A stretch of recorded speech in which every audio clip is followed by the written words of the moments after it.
Fun fact, the record for most duels won in Japanese history, 61, held by Miyamoto Musashi.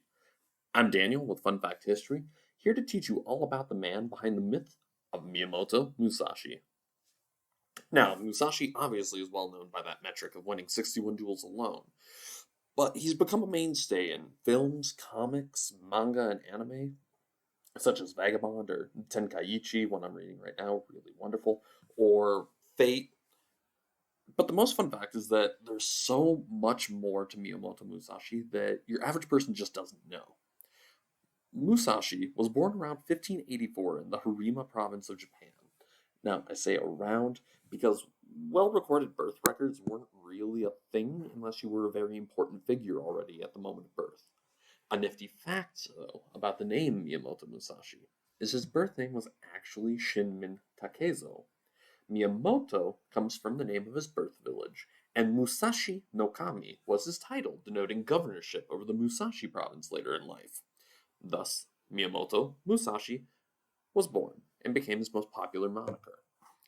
So, how did Musashi actually get into dueling to earn that prestigious 61 duels won record? Well, he was born to a master of martial arts, Shinmin Nunisai, a dojo instructor well trained in a blunt weapon known as a jut. And if you're struggling to envision what it is, it's a length of iron with a little fork sticking out that you could catch a weapon and break it with. Um, Japanese police patrolmen in the Edo period actually had to use these. And if you still don't know, Vice Admiral Smoker from One Piece, if you're a fan, his weapon is just a really lengthy, stylized version of a standard traditional jut. Now, Musashi's father being an instructor meant that Musashi grew up around that samurai culture and had great tutelage. At the age of 13, Musashi saw a flyer advertising a duel with a samurai named Arima Kihei and immediately accepted the challenge publicly. Musashi's uncle hurriedly tried to tell Kihei, hey, he's 13, he's a kid, he doesn't know what he's talking about, like, come on, don't kill him. But Kihei was a samurai and demanded that his honor be met on the field of battle. Or the boy could simply show up, renounce the challenge, and face guilt and shame.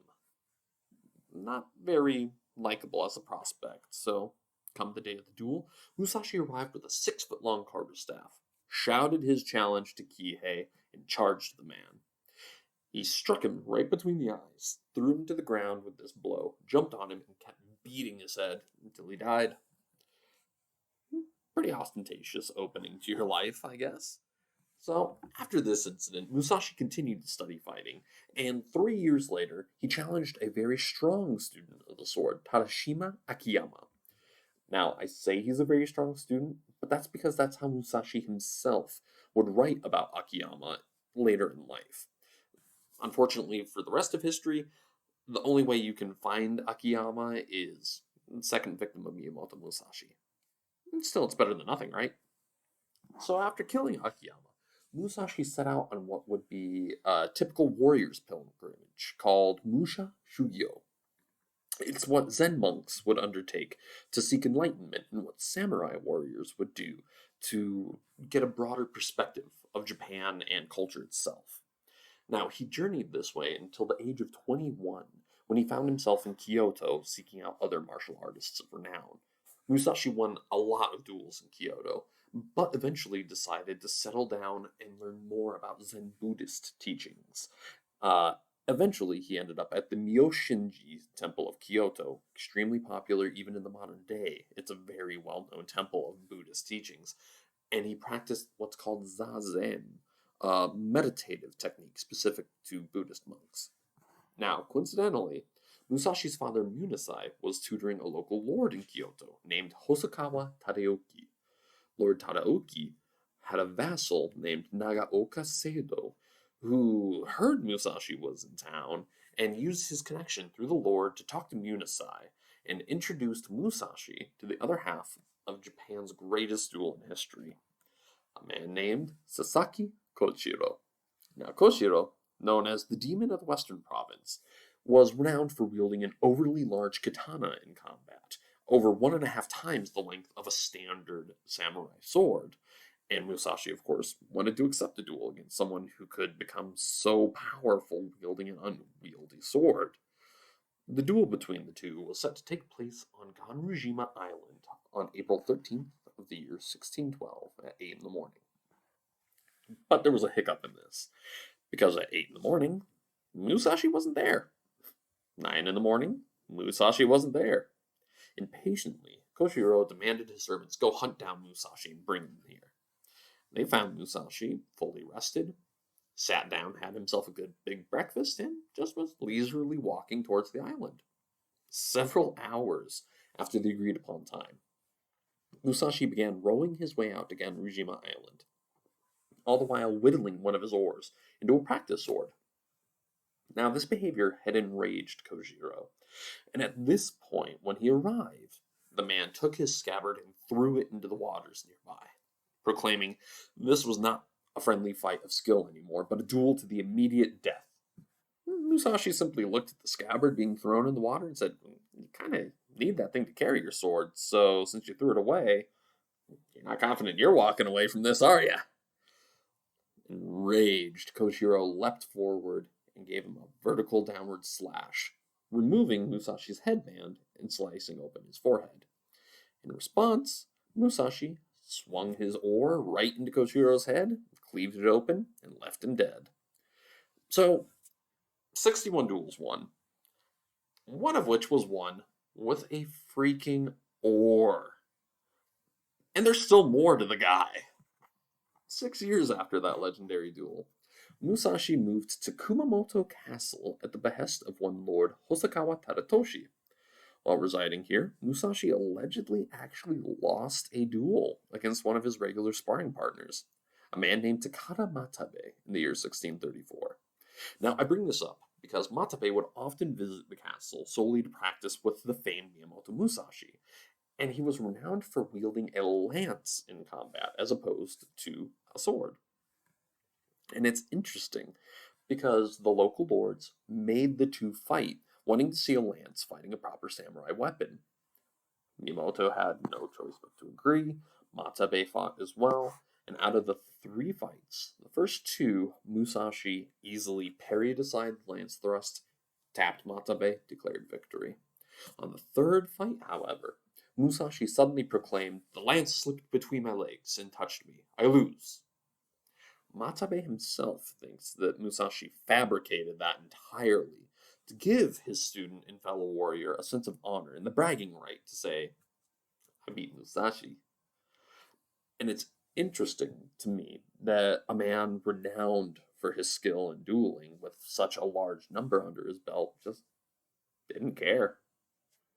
He's like, "Oh, cool. He beat me. Go get him some drinks or something. I'm out." It's just fascinating to see the best fighter of Japanese history surrender a duel for the heck of it. Now, after this duel, Musashi actually just retreated from fighting. He became a vassal for Lord Tadatoshi, and in 1641 wrote down a set of strategic maxims, similar to Sun Tzu's The Art of War, general military theory. Musashi was just like, "Yeah, no, I fight people. I know how to kill them. Here, this is how you do it." Now, in 1642, Musashi unfortunately got stricken with neuralgia or nerve pain, like pinched nerves that shoot pain throughout your body. And as it gradually progressed, in 1943, he retreated from society altogether, living as a hermit in a cave. It was during this time that those strategic maxims he wrote, he actually expanded upon them and created the famous Book of 5 Rings in 1645, right before his death. So, you've got Musashi, who just blatantly lived this fantastic life and went on his own terms, and left an impactful legacy, like the Book of 5 Rings. You can still buy it today. It's got several applications, like Book of 5 Rings and business strategy and you.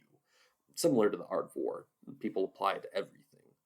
But even with this, there's still 2 more great fun facts to tell about Musashi. One is that he mastered every weapon available to a samurai at the time: longbow, quarterstaff, a shuriken, heck, a war fan. The guy could fight with a steel fan, literally a fan.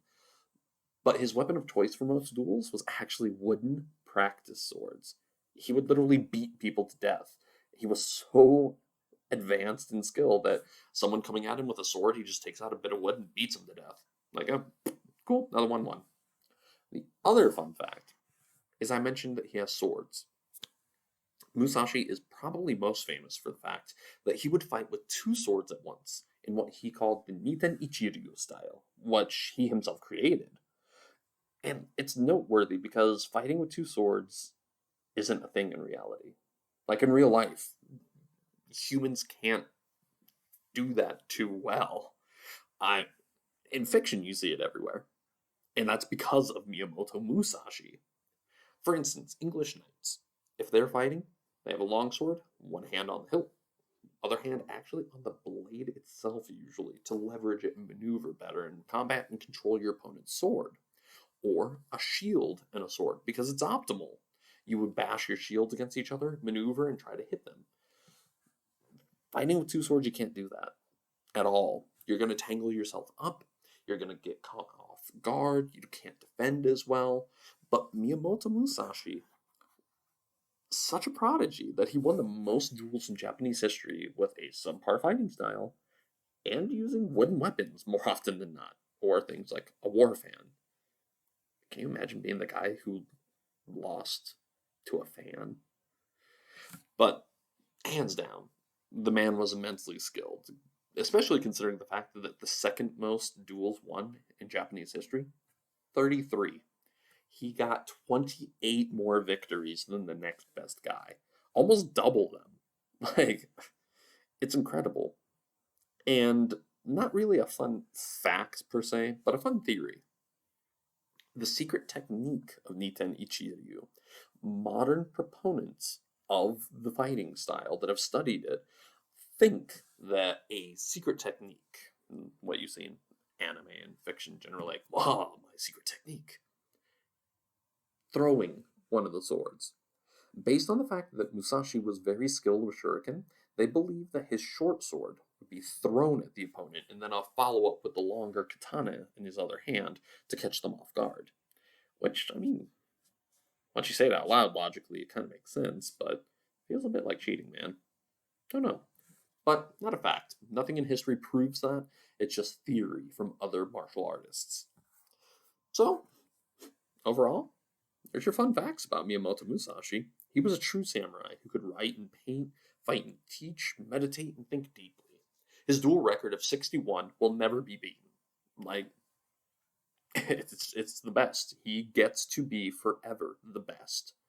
His book of 5 rings, it's a book on strategy, philosophy, and military theory that will probably be published forever, the same way that Sun Tzu's The Art of War, published fully a millennia beforehand, is still today reprinted all the time.